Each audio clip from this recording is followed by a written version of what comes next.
ஆனால் எங்கள் அம்மா கிட்ட சொல்லியிருக்காங்களா, எங்கள் அம்மா அடிக்கடி சொல்லுவாங்க, பையன் பெரிய ஆளாக வருவான். எதை வச்சு சொன்னாங்கன்றா தெரில. வாழ்க்கையில் நடக்கக்கூடிய கஷ்டங்கள் எல்லாம் அப்பா இருந்து தான் நிறைய அட்வைசஸ் கொடுத்துருப்பாங்க. ஏன்னா நிறைய சுச்சுவேஷன் இருந்துச்சா? இந்த சுச்சுவேஷனில் அப்பா இருந்திருக்கலாம். நிறைய சுச்சுவேஷன் தான். கண்டிப்பாக. சூப்பர். Next photo. ஆனால் பயங்கர சந்தோஷப்பட்டிருப்பாங்க. ஆனால் எங்கள் அம்மா கிட்ட சொல்லியிருக்காங்களா, எங்கள் அம்மா அடிக்கடி சொல்லுவாங்க, பையன் பெரிய ஆளாக வருவான். எதை வச்சு சொன்னாங்கன்றா தெரில. அப்பா சொல்லிட்டே இருப்பாரா, இவன் பெரிய ஆளாக வருவான், நீ வேணா பாரு அப்படின்னு சொல்லி அம்மாட்ட சொல்லுவாங்க. என்கிட்ட இப்படி ஒரு நாள் சொன்னதில்லை. ஆனால் விட்டு கொடுக்காம பேசியிருக்காரு. பட் நான் எங்கள் அப்பாவோட டிபெண்டன்சி தான். சின்ன வயசுலேருந்தே நான் சொல்லணுன்னா எங்கள் அப்பாவோட டிபெண்டன்சியில் தான் என் வாழ்க்கை உருப்படும்னு நான் நினச்சிட்டு இருந்தேன். ஒரு வாட்டி வந்து பார்த்துட்டிங்கன்னா, எங்கள் அண்ணாவுக்கு வந்து போலீஸ் ஆகணுங்கிறது பிடிக்கும், எனக்கும் போலீஸ் ஆகுறதுங்கிறது ரொம்ப பிடிக்கும்.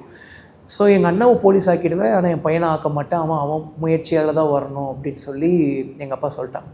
எனக்கு அடிவயிறுலாம், ஐயோ என்னடா இப்படி சொல்லிட்டாரு, நம்ம போலீஸ் ஆகிறது தான் ட்ரீமு, அப்பா அப்படி இப்படின்னு சொல்லி சப்போர்ட் பண்ணி நம்மளை போலீஸ் ஆக்கிடுவாருன்னு பார்த்தா இவர் இப்படி சொல்கிறாரு அப்படின்னு சொல்லி, என்னப்பா அப்படின்னு சொல்லி கேட்கும்போது அவங்க முன்னாடி அப்படி தான் சொல்லுவேன், அதை எப்படி அவனை விட்டு கொடுப்பேன், அதெல்லாம் நீ தான் ஆற அப்படின்னு சொல்லி.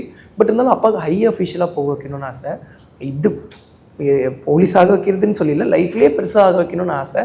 அப்படி போலீஸ் ஆகிட்டா ஹை அஃபிஷியலாக போகணுன்னாங்கிறது ஆசை. ஸோ அப்படி இருக்கும்போது வந்து பார்த்துட்டிங்கன்னா அதுதான். ஓகே, எமோஷனல் ஆகுறீங்கன்னு நினைக்கிறேன். ஆமாம், அது ஆகும்ல. இந்த ஃபோட்டோ நிஜமாக இருந்திருக்கலாம் தான் தோணுது. அது நல்லா இருந்திருக்கும். அது இவ்வளோ பெரிய பையனாக இருந்திருந்தா ரொம்ப நல்லா இருந்திருக்கும். அப்பா ஓட்டிட்டு பின்னாடி உட்காந்துட்டு ஜாலியாக இருந்திருக்கும். இந்த சமயத்துலலாம் முதல்ல டேங்க் முன்னாடி உட்காந்துட்டு போயிருந்துருப்போம், இப்போ பின்னாடி உட்காந்துட்டு போயிருந்துட்டு இருப்போம், நல்லா இருந்திருக்கும். ஓகே.